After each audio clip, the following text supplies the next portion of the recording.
Ce fragment de carreau de faïence servait au revêtement mural. Il est composé d'étoiles émaillées en vert bleu et de croix à motifs géométriques. Cet ouvrage en bois est un minbar ou chaire à prêcher. Il provient de la grande mosquée d'Alger.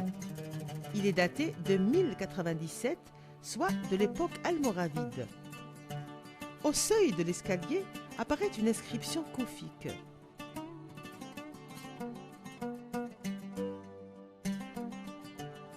Il est décoré sur ses deux côtés de panneaux sculptés en bas-relief.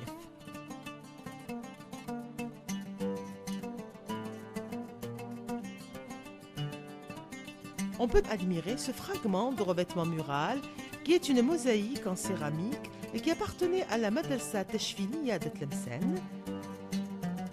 Cette mesure de céréales de l'époque mérinide, Maroc, cette lampe en verre de l'époque mamelouk et enfin ces inscriptions commémoratives sur bois de provenances diverses.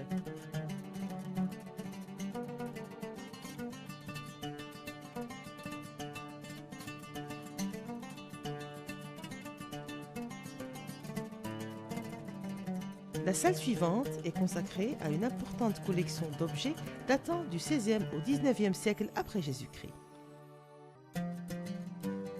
Dès l'entrée, on est attiré par l'originalité de ce remarquable fauteuil espagnol datant du XVIIe siècle.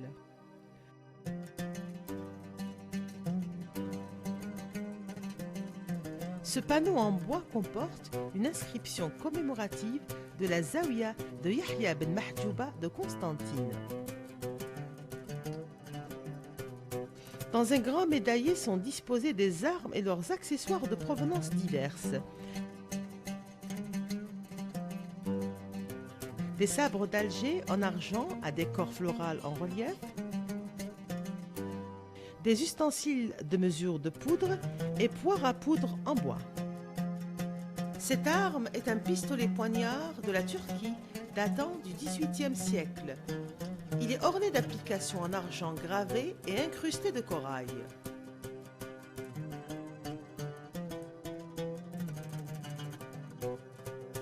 Cette vitrine nous invite à découvrir des pièces en céramique d'Andalousie. Ces assiettes et cette jarre à lustre métallique sont décorées avec des motifs géométriques, floraux et animaliers.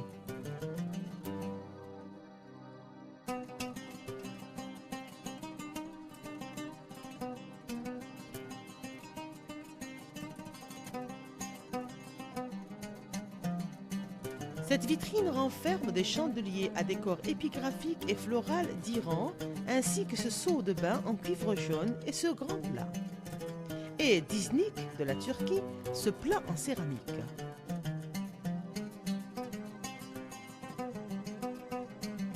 Cette gandoura et ce bonnet de bain sont de Tunisie. Ces sabots incrustés de nacre proviennent de Syrie.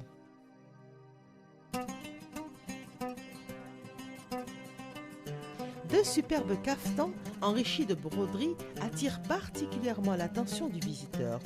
Celui-ci, fait en velours, provient d'Algérie, l'autre du Maroc, fait en brocart. Le cafetan n'était porté à l'époque ottomane que par l'élite. Sous ce tapis de prière, à décor géométrique et floral de couleur polychrome, il y a ce joli coffre peint de la mariée. Elle devait y garder ses bijoux et ses vêtements. L'œuvre la plus remarquable dans cette salle est sans conteste cette magnifique porte en bois sculptée datant du XVIIIe siècle. Elle fut fabriquée par Ahmed Ben Lablachi, qui fut chef des menuisiers à Alger. L'œuvre a été exécutée spécialement pour la mosquée Ketchaoua sous l'Empire ottoman. Sur l'un des panneaux de chaque battant de la porte, l'artisan a sculpté en calligraphie Al-Thuluth, Masha Allah, ce que Dieu veut. Les motifs sculptés sont de plusieurs styles, ottomans, européens et quelques éléments locaux antérieurs à la domination turque.